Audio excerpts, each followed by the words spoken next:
This is code.org. Let's see what we have here.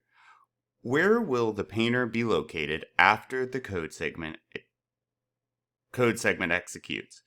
Painter, my painter equals new. Okay, so we instantiate a painter object, right? We use the new painter class and create a painter object, and we name that variable, that object, my painter.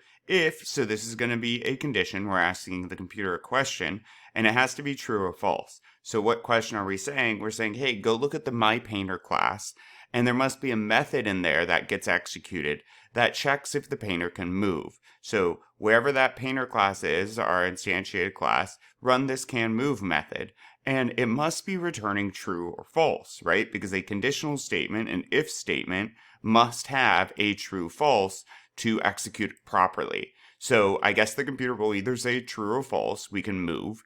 Let's pretend it says true. So if it is true and we can move, then the code inside of this must run. The else can never run, but the code inside the if must run if this is true. Keep in mind, if it's false, it's the reverse. If this is false, this code and this if right here could never run because this is false. However, else must run when this is false. So if we can move, our painter will move forward and turn left, right? If this is false, if we can't move, our painter will only turn left. And let's see, it looks like there's nothing blocking our painter's way, so after this executes, oh, okay, well, neither of these would result in the painter just standing there.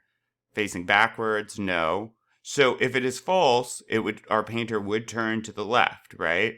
But can we move right now? I would say, yeah, look, we can move. So I'm not going to say that. And I'm thinking this guy. Let's give that a shot. Woohoo! Make sure you just read through these closely and process through them. There's important concepts they're hitting upon. And if you don't understand, you need to go back through line by line to make sure you master this concept. All right, onward.